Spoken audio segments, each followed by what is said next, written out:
Hello everyone, welcome back to my channel. My name is Matt. I just made a video last week on so you want to move to China, and I got a lot of responses, a lot of comments, a lot of likes, and it made me super motivated and excited with this topic. And so I thought, so you want to move to China? Well, here's some of the things that I wish I would have known before I moved to China. Number one, honestly, it's going to be icky, but the toilet situation.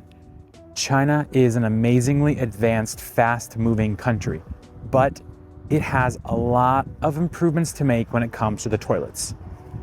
Now, I would say the worst toilets I've experienced have been those of remote villages in the mountains, but also big city train stations, my city, Chongqing's metro, especially Shopping Bus Station metro. The toilet smells like ammonia city.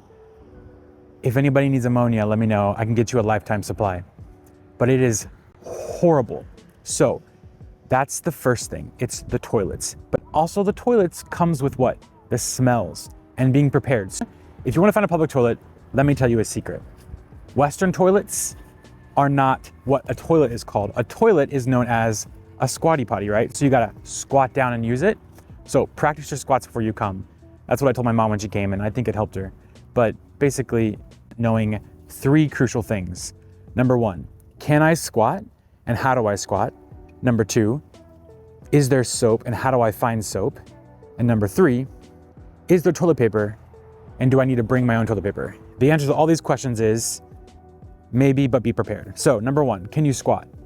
If you're not gonna be able to squat, you're gonna have to use the handicap toilet, which is basically the toilet for people that can't squat down. So older people, but I would say 45% of the time, the seat of the toilet is removed and it's just a toilet with no seat. So good luck with that. But if you're in a city, look for a Starbucks. Starbucks always only has Western toilets. However, because it's only one, it can be a little bit crazy and dirty and the floor can be extremely wet, but you're gonna get a Western toilet. You might be thinking, oh, KFC, oh, McDonald's, oh, Western brands, they'll have Western toilets. They don't. Those companies came to China way before Westerners did, in this big boom that's kind of happening right now. So there's absolutely no Western toilets in those restaurants. Malls usually, if they're fancy enough, if you walk into a mall in China and it smells good, like, this mall smells fancy, it smells rich, they're gonna have Western toilets. If you walk in and the mall just kind of has like a meh smell, it's probably not gonna have Western toilet. You can really use your nose to tell you a lot about the country or the world that you're living in. Number two, soap. Soap exists in those fancy malls and sometimes in random places here and there, but it might not always be refilled. For instance, in my university, the one where I talked about it last time, in my last video, my university, I called my floor, where we learned Chinese, I called it the poop floor. And my teachers hated that I called it that. But I used to call this the poop floor because the bathroom smells really bad and it still smells the same. The poop floor is the same. Teachers hated that I called it that, but it was honest. It's just what it was. It smelled like doo-doo. It was horrible. And the reason why it smelled, I went and asked like the management of the building. I was like, can I talk to someone about this? Because like I have a really sensitive nose and I couldn't handle, like I'm sitting in class and I just get this woof of like toilet, because like our classroom was right next to the toilet, so I couldn't avoid it.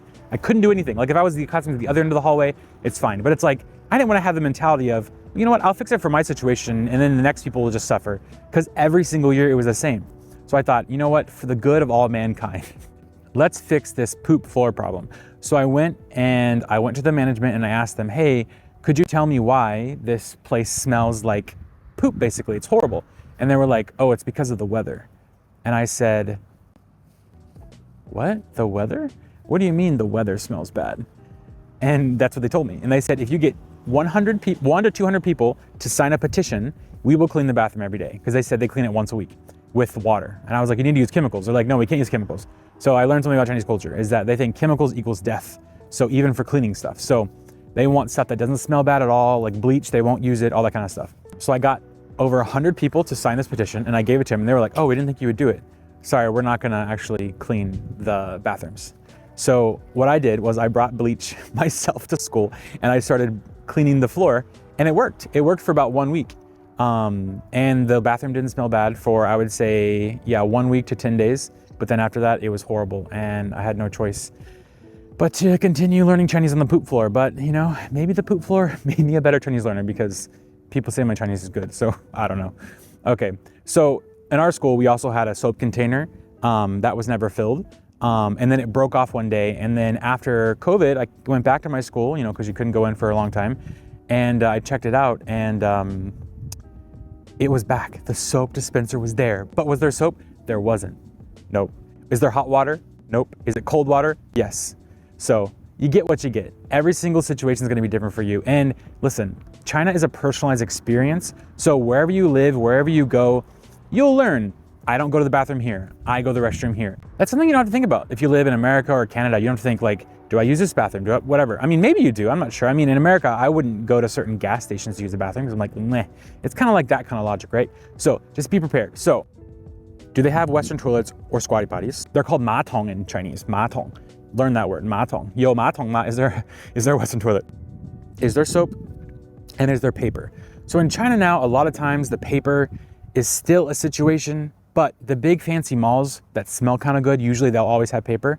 Some of them will have the paper gone on the second floor. So if you go to the third or the fourth floor, or even the fifth, and sometimes the sixth, there might be paper in those floors because the second floor, everyone just goes to that one. Just think to yourself, okay, there's a billion people that live here. Everyone's first thought is, I'm gonna go to the bathroom now.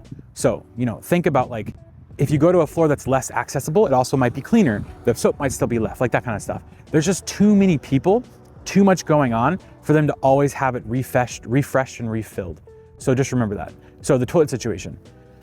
Let me tell you a funny story. So when I first moved to Chongqing, I was like, okay, the place that I was living had a Western toilet in my bedroom because there was a bedroom in my room or in my, you know, attached. But then in the house, there wasn't a bath. There was a bathroom with a shower with just like a hole. And I was like, okay, so that must be the squatty potty thing. So I want to try to use it eventually, whatever. You know, as being a guy, it's very easy for us. We can just stand and use the bathroom. But for women, it's a different story. But we went to a hot pot that night.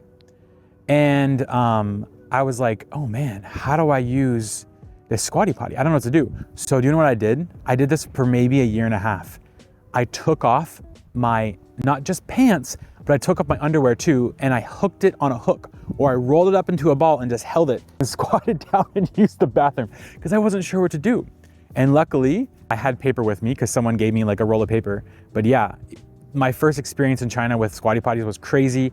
It took me about a year and a half to slowly learn how to not, I would say, go on myself as I was squatting. Because for us foreigners, for us Westerners, for us non-Asian people that grew up with this thing, or wherever you're from, if you have squatty potties, people like me, we don't understand that at all. We don't have that in our cultures anywhere in the country. The closest thing we have is those outhouses, but it's still a wooden seat that you sit on. It's gross, but you do. You know, you still sit. So squatting to poop, to pee, never done that in my life. I've only heard of girls doing that in camps. So toilets in China, be prepared. Here's what I would say. Always keep tissues on you. If you're really concerned about soap, just use hand sanitizer. It's really readily available now that COVID happened. Before that, it wasn't available. So I thank COVID for hand sanitizer because China was not about that before. And then number 3, the Western toilets, just learn your city, learn where to go. And yeah, look for the handicap sign. That was my mom's trick when she came. She said, handicap toilet means I can sit down. It's safe for me. So that's the first thing I wish I would have known before I came to China. And the second thing is food and table manners. So because of my Western mind being stuck in a bucket, and in Chinese they say 井底之蛙, which means like the frog in the well. So like if a frog's in a well, imagine, it's a Chinese idiom, a frog's in a well, right? If you put a frog in a well and the frog only looks up, it thinks that the sky is only blue. It doesn't see trees, it doesn't see anything else. So it basically means having, I don't even know what the phrase is in English, but you only have one, single view of what you can see. And that's what it's like to grow up anywhere, right? You are limited to your exposure. And being an American, I was limited to a lot of things. So when I first moved to China, I thought, well, because the Chinese people don't do it the way that they do, they don't have manners. But I realized that manners are cultural, completely cultural. And so I was giving them, in my mind, a bad reputation because of their manners. But truly, I had to learn how to become like them and be manneristic in their way that you can have manners. Okay, so for instance, when you're going out to eat with Chinese people, the position, if you're sitting at a big lazy Susan, right? Insert clip here. if you're sitting at a big lazy Susan, you have to know that there's certain rules for which place you sit at the table and what it means for different situations, business, families, and whatnot. Like, I was at a Chinese friend's house for Chinese New Year, and they had a bowl of rice with chopsticks stuck up like this. And I was like, wait, I know that it's bad to put your chopsticks in rice like that because it's like a funeral, it's like for dead people. And they were like, oh no, you can't sit there. That's our grandpa's seat. That's our grandpa's seat. We save him a seat at New Year's. And I was like, oh, that's so nice and sweet. Like, imagine if you saved your grandpa a seat and you gave him, like a piece of bread or something. Like, it was really nice. And so I was like, that's really nice that they honor him. And that's a way that they showed manners. And so it would have been rude for me to sit in his spot, obviously. And I did for like 4 seconds until I realized something's wrong here. As soon as I was about to go there, I felt this energy in the room. And so I was like, okay, no, I'm not gonna do that anymore. I would say the biggest manner that you have to learn about China is about paying for the bills and feeding people. So in our culture, maybe in the Western culture, maybe for those Chinese people watching this video that don't know that, if you are eating and you give someone some of your food without them asking for it or you asking them if they want it, it's considered rude, right? So if I'm eating, let's say some chicken nuggets and I just give my friend a chicken nugget, or I give some person that maybe I don't know, like a new friend, a chicken nugget, they'd be like, they might have issues with other people touching food. Like, there's lots of Western crap, in my opinion, and all these opinions. And like, I don't eat this, I can't touch this, there's a lot of allergies, but in China, that doesn't exist. No one cares, really. And so that's one thing I really like about it, is that it's just, there's not that, like, you can't offend people by giving them food. There's so many things you can be offended by in this world. Why is food one of those things, China, it's really, really polite to give someone food. It's a sign of loving them, it's a sign of liking them, it's a sign of taking care of them, it's a sign of friendship, it's a building relationship action. So in China, you do not say, I like you, or I love you, or I care about you through your words necessarily. Some people do, but it's quite rare, I would say. It's mainly through action. So this is one way that you can build a relationship with your friend. So let's say you go out to dinner or lunch with your friend and who's Chinese, and you're like, I want to become better friends with this person. How can I do this? What you do, let's say you're going to eat some food and they give you some, appetizers, some dumplings, some pickled veggies or something like that, or even some of your own food, because usually you're not going to be ordering your own food. You're going to be sharing. You give them it. You can give it to them first, which is really polite, or you can just give it to them throughout the meal and be like, here, try this one. And even if they might not want it, they personally will feel loved and cared for by you because they understand that their culture. And that's something I think that is really touching to a lot of Chinese people, and something I love to do to just build better relationships with people, is to think about what they think is important and what they care about, and do that for them and show them that I care and I acknowledge and I love you as a person, my friend, that just brings me joy. And that's one way that I can be, a light in this relationship, how I can love them and show them, like, listen, like, the economy's bad, or, you broke up with your girlfriend or your boyfriend or whatever's happening, but don't worry, here's some pickled veggies. And that one little thing, it can just kind of be like in the Western mindset of being like, hey, come over for a beer, let's talk about it, That's kind of like the same kind of way to love someone without having to talk too much. And what I've noticed is, because I am not from China, me learning more about Chinese people and becoming more like them, they'll be like, hey, I really want to talk about this, or I want to say something, but I know that I can't. But since you're a foreign friend, you're not from China, I think that maybe I can trust you in this way. So learning about the Chinese people, learning about their culture, is a way that you can connect with them and help them, and they'll help you in just ways that you never expected. And it's really, really, really awesome. And I really enjoy that about China. So the third thing that I wish I knew before was about the whole internet thing. And I'm not going to go into it too much, just because I feel like it's really not that super interesting. But basically, Google, YouTube, Twitter, anything that's not basically Chinese made or run is blocked in China. And I had people in my last video say, actually, videos and things are not blocked in China, but they don't have the licensing or whatever. I mean, if that's how you want to explain it, you can explain it that way.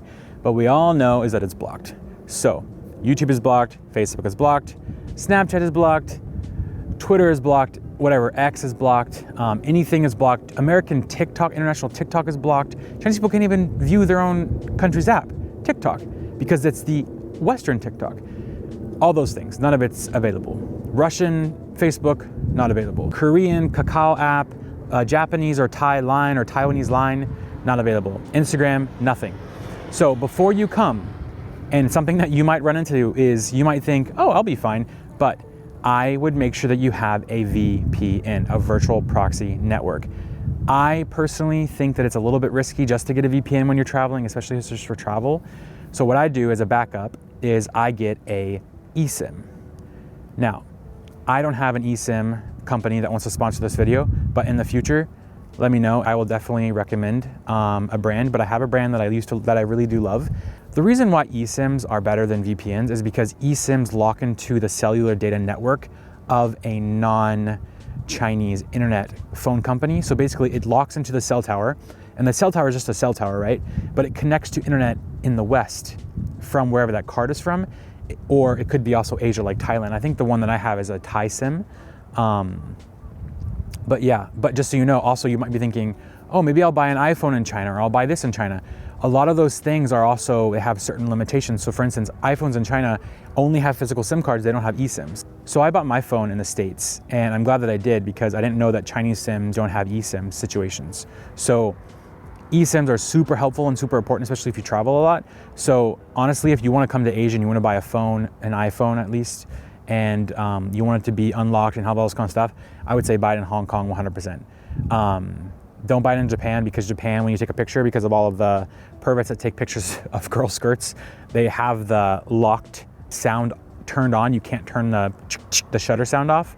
But in Hong Kong, there's no shutter sound, and you can have a dual physical SIM card and eSIMs. So the next iPhone that I get, I'm gonna buy it in Hong Kong eventually. But in America now, a lot of the phone companies only give you an iPhone with an eSIM. There's no phone card slot thing. So it's not gonna work for China. So the way that China works is not the way the world works. The way America works is not the way China works, all that kind of stuff. So just remember that technology, think about it. Think about is your stuff region locked? What's going on with your technology? Is your voltage going to be converted? Is it whatever going to happen? The most important thing is just being able to access your internet from your country. And you might think, well, it probably will be fine. It'll just be a few days. But you're like, oh, I'll just email them. You can't send Gmail. Facebook Messenger doesn't work. Instagram doesn't work. iMessage is the only thing that works. So iMessage and FaceTime work perfectly in China. I don't know how that works. I don't know why, but thank you so much for letting us use iMessage and FaceTime, because it is a godsend. That works perfectly with zero problems. Something interesting that I noticed is that if you have a phone that's in China, it says like the private relay service is turned off. But when you exit China, it says private relay is turned on, because China doesn't allow it, because China stores their data in, I think it's Guizhou or Guiyang, which is really interesting because I don't think a lot of people are aware of that.